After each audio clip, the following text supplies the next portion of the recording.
What's happening with COVID-19 is without precedent in our generation. In a relatively short amount of time, countries have closed their borders. Health systems in even the most developed countries have found themselves overwhelmed by more cases than they can treat. And millions of people have been shut up in their homes, waiting for a green light on part of governments to be able to return to normal life. But we aren't going to return to normal life. At least not to the normal that we knew before. In this video, we're going to look at the implications of all that has happened up till now with the new coronavirus and its connection to Bible prophecies, the mark of the beast, and what awaits us in the next coming years. While false prophets of the religious system promised prosperity, health, and all types of success for the year 2020 and made their followers jump for joy for all the good that was going to come, none of them imagined that God had other plans. The coronavirus COVID-19 that came out of Wuhan, China, continues spreading throughout the world, closing airports, canceling major events, and restricting the movement of people in many countries around the world. Not too long ago, we heard about the huge fires that burnt forests all over the world, including the United States, Mexico, Africa, Russia, Australia, and large swaths of the Amazonian forest in Brazil. We've also heard about a plague of biblical proportions made up of millions of locusts that has been ravishing crops and plant life in the Middle East, Africa, and parts of Asia. Many people are anxious to know what's going to happen.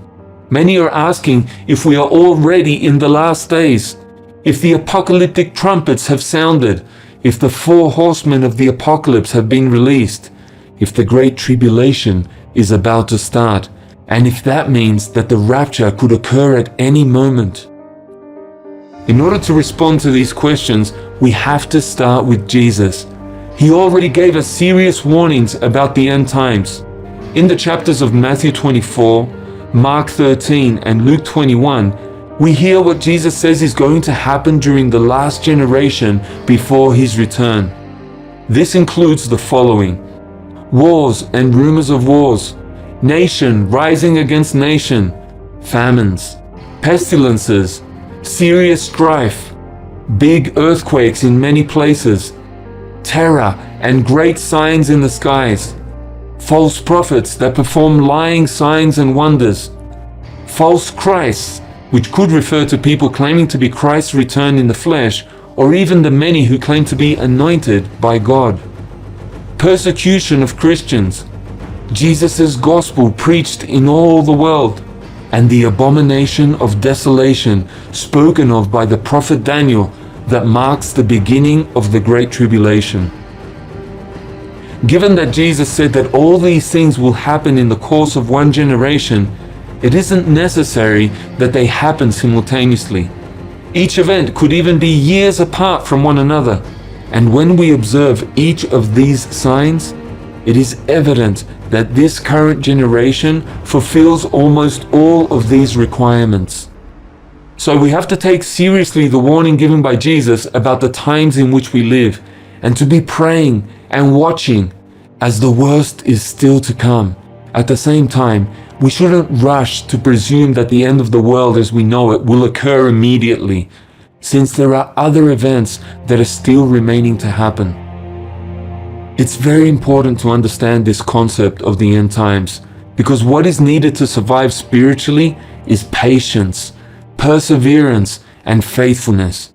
Jesus said that he that perseveres until the end will be the one who is saved, that it is through our patience that we will win and preserve our souls, and that we have to keep watching and praying in every moment. Many people freak out when they start seeing the signs of the end, and they suddenly start showing some interest in growing closer to God, reading the Bible, praying, and getting involved in other religious activities in the hope that these things will save them from God's punishment or from the apocalyptic event through which they believe they are passing. Now, it's true that trials and tests can help draw us closer to God, and it's much better to come to God and to take Jesus' message seriously during a crisis than it is to ignore God completely. But if we only come to God for physical protection, then as soon as the moment of danger or the time of crisis passes, our commitment also fades away. So, if in these difficult moments you decide to commit your life to God, ask yourself what you're going to do once the coronavirus crisis or any other worrying event passes. Are you going to return to normality? Will you go back to giving your time and life to the system in exchange for money? Or are you going to keep giving your life to God?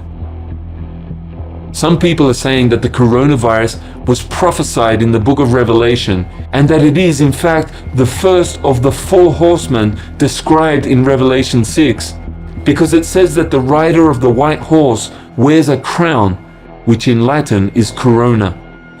So they take the word crown and say that it must be referring to coronavirus, and then they throw out the rest of the description of the rider and the rest of the context.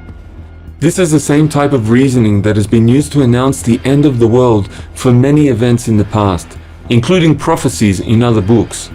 If we are not to be blown about by every new supposed prophecy and sign of the end, we need to develop better filters, starting with Jesus' teachings and the overall message of the New Testament, and applying the concept of establishing every word by the testimony of 2 or 3 witnesses. One of the things about which we can be most certain with regard to the end times is that there will be many false prophets and false Christs. This was, in fact, Jesus' first warning about the end times. It's for this reason that we have to be very careful before believing any news about fulfilled prophecies and promises that there will soon be a secret rapture that will save us from everything that is going to happen. However, we can say that the Great Tribulation has not yet started, since the abomination of desolation has not yet occurred. The Antichrist has yet to manifest himself, after which he will seat himself in the temple, mocking God and all objects of worship. We also understand that before this, there will be an agreement that will be made with the nation of Israel, permitting the construction of the 3rd temple. So please understand the following. There will not be a secret rapture before the Great Tribulation.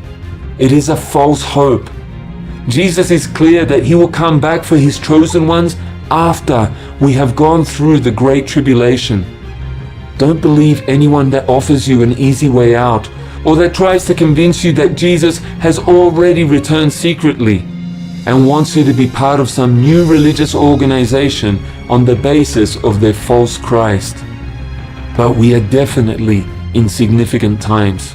The significance of the coronavirus has more to do with the changes that we are experiencing on a global level with respect to growing cooperation between nations and making refinements to how they are all able to work together while battling this illness.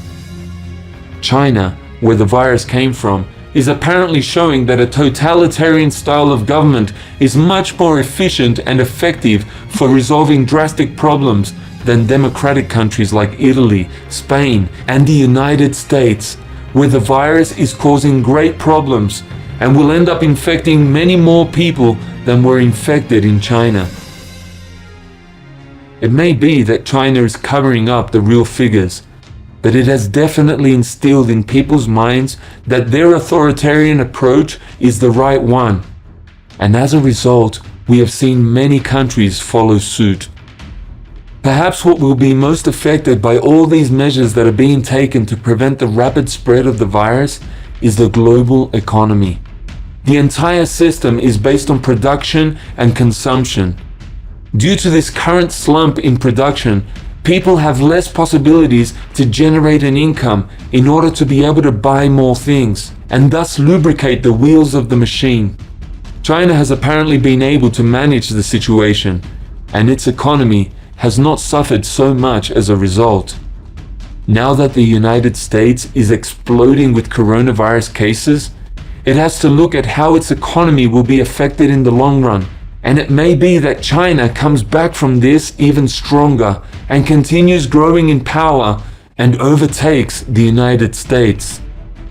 The International Monetary Fund has now announced that the global economy is in recession, even worse than what it experienced in the year 2008 and 2009. And they said that they're going to take new measures to improve this situation. Now everyone is seeking not only to resolve this situation, but how to avoid it happening again. It's an opportune moment to present a new global political economy that assures economic prosperity and stability for everyone. There is already growing talk about the need for a new economic world order that will bring stability to all. Without a doubt, we will start to see more pressure towards a cashless society, a more united international political body, and greater determination to implement measures of control.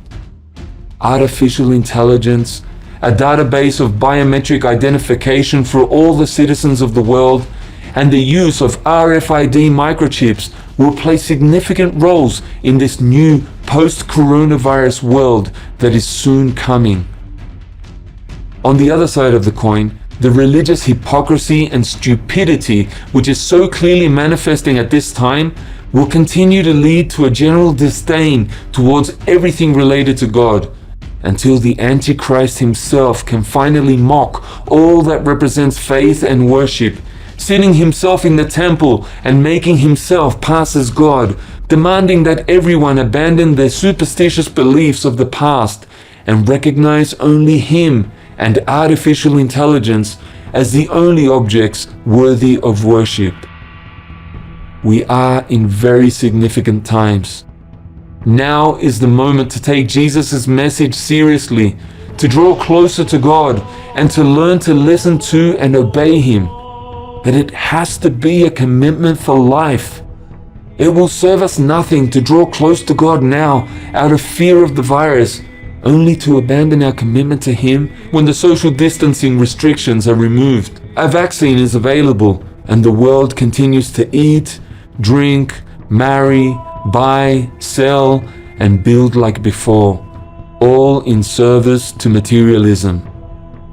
Come out of Babylon, my people, and do not partake any more of her sins, says the Lord.